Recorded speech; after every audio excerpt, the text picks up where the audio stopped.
ان پر تنقید کا حق آپ کو حاصل ہے، ان سے اختلاف کا حق آپ کو حاصل ہے. وہ حاکم مطلق نہیں ہے، وہ عامل نہیں ہے. آپ کو معلوم ہے کہ حضرت عمر پر ان کے کرتے کے اعتبار سے جو ہے وہ تنقید ہو گئی تھی. تنقید کرنے والا کون تھا؟ سلمان فارسی رضی اللہ تعالی عنہ، جن کے بارے میں حضور نے فرمایا سلمانو منا اہل البیت، یہ تو ہمارے اہل بیت میں سے ہے. اتنا قریب تھا. حضور حضرت عمر خطبہ دے رہے ہیں اور وہ کہتے ہیں کھڑے ہو کر لا سمع ولا طاعہ، نہ سنیں گے نہ اطاعت کریں گے. کلمہ بغاوت ہے. تو کوئی ناگواری کا احساس نہیں. مجمع عام میں بات ہو رہی ہے. کیوں کیا بات ہے؟ یہ جو کرتا آپ نے پہنا ہے یہ ان یمنی چادروں سے بنا ہے جو مال غنیمت میں آئی تھی، اور جتنی ٹکڑا جو ہے ہر مسلمان کو ملا اس سے کرتا نہیں بنتا. اور آپ ہے بھی طویل القامت، آپ کا کرتا کیسے بن گیا؟ فرماتے ہیں کہ عبداللہ سے، اپنے بیٹے سے، عبداللہ ابن عمر رضی اللہ تعالیٰ عنہ، عبداللہ تم وضاحت کر دو. وہ کھڑے ہو کے کہتے ہیں نہ میرا کرتا بن رہا تھا نہ ابا جان کا، میں نے اپنے حصے کا کپڑا ابا جان کو دیا ہے، اس سے یہ کرتا بنا. الآن نسمع ونطیع، بس اب اس کے بعد آپ فرمائیے، آپ جو کہیں گے سنیں گے اور اطاعت کریں گے. یہ متوازن نظام، نہ ڈکٹیٹریت ہے کہ کوئی بول نہیں سکتا. تم اور حاکم وقت پر تنقید کر رہے ہو اور بربیا کر رہے ہو. ایک عورت پکڑ لیتی ہے حضرت عمر کو رضی اللہ تعالی عنہ. حضرت عمر نے آرڈیننس نافذ کر دیا تھا کہ اتنے سے زیادہ، اتنی رقم سے زیادہ مہر نہیں رکھا جا سکتا. کہ عمر تم کون ہوتے ہو ہمارے حق کے اوپر پابندی لگانے والے؟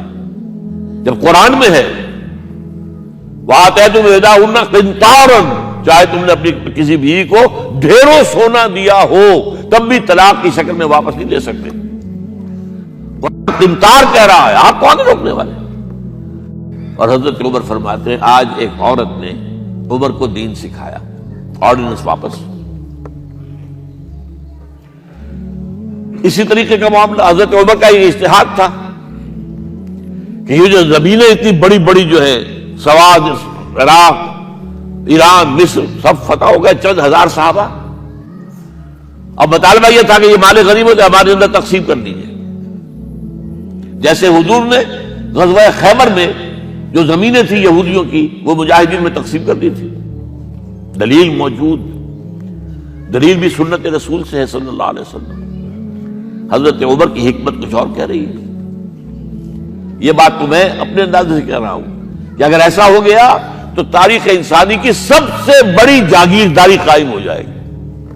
کتنے بڑے بڑے رقبے جو ہے صحابہ کو مل جائے گا. لیکن انہوں نے جو بات بیان کی وہ یہ تھی اگر یہ سارا تقسیم ہو گیا تو بعد میں آنے والوں کے لیے کیا رہے گا، اور جو فوجیں اب ہمیں پورے نظام کے لیے رکھنی پڑے گی ان کو کون سپورٹ کرے گا، ان کے لیے کہاں سے خرچہ آئے گا. تو انہوں نے طے کیا کہ یہ مال جو ہے مال فے ہے، یہ بیت المال کا ہے. جو مال غنیمت ہے وہ صرف وہ ہوگا جو عین محاذ پر حاصل ہوا ہے. ہتھیار ہیں یا بھیڑیں بکریاں ہیں یا اور جانور ہیں، یا وہاں پر جو پکڑے جائیں گے قیدی وہ غلام ہوں گے، وہاں پر اگر عورتیں ہوں گی پکڑی جائیں گی، خریدیں ہوں گی. یہ نہیں کہ پورے ملک جو ہے وہ غلام بنا دیے جائیں اور پورے ملک کی جو زمینیں تقسیم کر دی جائیں. بعض صحابہ کھڑے ہو گئے نہیں. اب حضرت عمر نے ٹریبونل قائم کیا ہے. 5 صحابہ اوس میں سے، 5 خزرج میں سے بیٹھ جائیے. وہاں اپنا بھی وہ پیش کیا نقطہ نظر، باقی انہوں نے بھی کیا. وہ ٹریبونل نے فیصلہ کیا کہ عمر کی رائے صحیح ہے رضی اللہ تعالیٰ.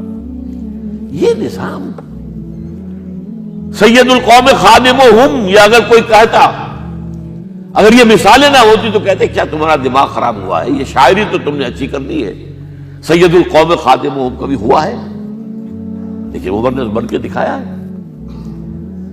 رات کے گشت پر ہے اور ایک عورت کے کراہنے کی آواز آئی ہے. معلوم ہوا کہ درد ذہن میں مبتلا ہے اور کوئی اس کے اٹینڈ کرنے والی کوئی خاتون نہیں ہے. گھر سے گئے ہیں، فرسٹ لیڈی اپنی اہلیہ کو لے کر آئے ہیں، انہوں نے اٹینڈ کیا ہے.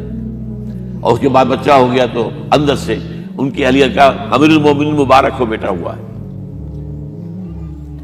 ایک اور دفعہ اسی طریقے سے گشت پر تھے، ایک گھر میں سے بچوں کے رونے کی آواز آئی. معلوم کیا کہ ایک خاتون ہے اور بچے ہیں، کھانے کو کچھ ہے نہیں. اس خاتون نے کہا میں نے یہ آگ کے اوپر جو ہے ہانڈی رکھی، اس میں پانی ہے، اور بچوں کو میں بہلا رہی ہوں کہ کچھ پک رہا ہے، ٹھہرو ذرا صبر کر لو، اسی طرح سو جائیں گے بھوکے۔ کانپ گئے حضرت عمر، گئے بیت المال سے اور بوری گندم کی لے کر اپنے کندھے پر، اپنے غلام سے کہا میرے کندھے پر رکھو، اس نے کہا میں لے چلتا ہوں حضور۔ نہیں، قیامت کے دن تم میرا بوجھ نہیں اٹھا سکو گے۔ اور وہ اپنے کندھے پر لاد کر لائے ہیں اور وہاں کھانا تیار کروایا، بچوں کو کھلایا ہے۔ یہ نظام، یہ ہے رحمت للعالمینی کا مظہر۔ یہ جان لیجئے سیرت محمدی صلی اللہ علیہ وسلم کے جب آپ مطالعہ کرتے ہیں کہ وہ سارا انقلابی جدوجہد کا دور ہے، اس میں ابھی نظام کی جو خوبیاں ہیں وہ پورے طور پر سامنے نہیں آئی تھی۔ ابو بکر صدیق رضی اللہ تعالیٰ عنہ کا دور خلافت جو ہے وہ بھی کاؤنٹر ریولوشنری موومنٹس کو ختم کرنے میں صرف ہو گیا ہے، جسے انگریزی میں کہتے ہیں للی ان بلوم، نظام اسلام۔ اسلام کا نظام عدل اجتماعی جو ہے ایک کھلے ہوئے پھول کی طرح نظر آئے گا حضرت عمر رضی اللہ تعالیٰ عنہ کے دور خلافت میں۔ مساوات کا اندازہ آپ کر سکتے کوئی؟ خلیفہ وقت سفر کر رہا ہے بیت المقدس کا، کتنے کئی سو میل، میرے کم سے کم 500 میل تو ہوگا مدینے سے بیت المقدس۔ ایک اونٹنی ہے، ایک خادم ساتھ ہے، اسی اونٹنی کے اوپر راشن بھی ہے راستے کا، لہذا ایک وقت میں ایک آدمی سوار ہو سکتا ہے، دو نہیں۔ ایک منزل خلیفہ اوپر بیٹھے ہیں اور خادم آگے چل رہا ہے نکیل پکڑ کر، ایک اگلی منزل میں خادم اوپر بیٹھا ہے اور خلیفہ آگے جو ہے نکیل پکڑ کر چل رہے ہیں۔ جب آخری منزل آئی تو وہ خادم کی باری تھی اوپر بیٹھنے کی، اس نے ہاتھ جوڑ دیے کہ خدا کے لیے لوگ کیا کہیں گے، مجھے کہیں گے تمہاری یہ جرت۔ فرمایا نہیں، الدور دورک، نہیں، یہ تو حساب کا معاملہ ہے، میتھمیٹکس کا معاملہ ہے، یہ تمہاری باری ہے، بیٹھو۔ یہ بلندیاں، یہ عظمتیں، یہ عدل، یہ انصاف، اور پھر یہ کہ بوریا نشین، کوئی محل نہیں۔ ایک آیا ایرانی مدینے میں چکر لگایا، کوئی انہیں محل نظر نہیں آیا، اسے پوچھا ہے اینا ملککم، تمہارا بادشاہ کہاں ہے؟ جواب دیا گیا لیس لنا ملک بل لنا امیر، ہمارا کوئی ملک نہیں ہے، بادشاہ نہیں ہے، ہمارا امیر ہے۔ کہاں ہے تمہارا امیر بھائی؟ وہ بیت المال کے کچھ اونٹ گم ہو گئے تھے، سب تلاش کر چکے، نہیں ملا، ہمارا خلیفہ خود گیا ہے۔ کسی کو ساتھ لے کر گیا ہوگا آئیڈینٹیفیکیشن کے لیے، تو دیکھا دوپہر ہو گئی تھی، دھوپ تیز ہو گئی تھی، حضرت عمر اپنے درے کو اپنے گردن کے نیچے رکھ کر ایک درخت کی چھاؤں میں آرام کر رہے تھے۔ نہ کوئی باڈی گارڈ ہے، نہ کوئی محافظ ہے۔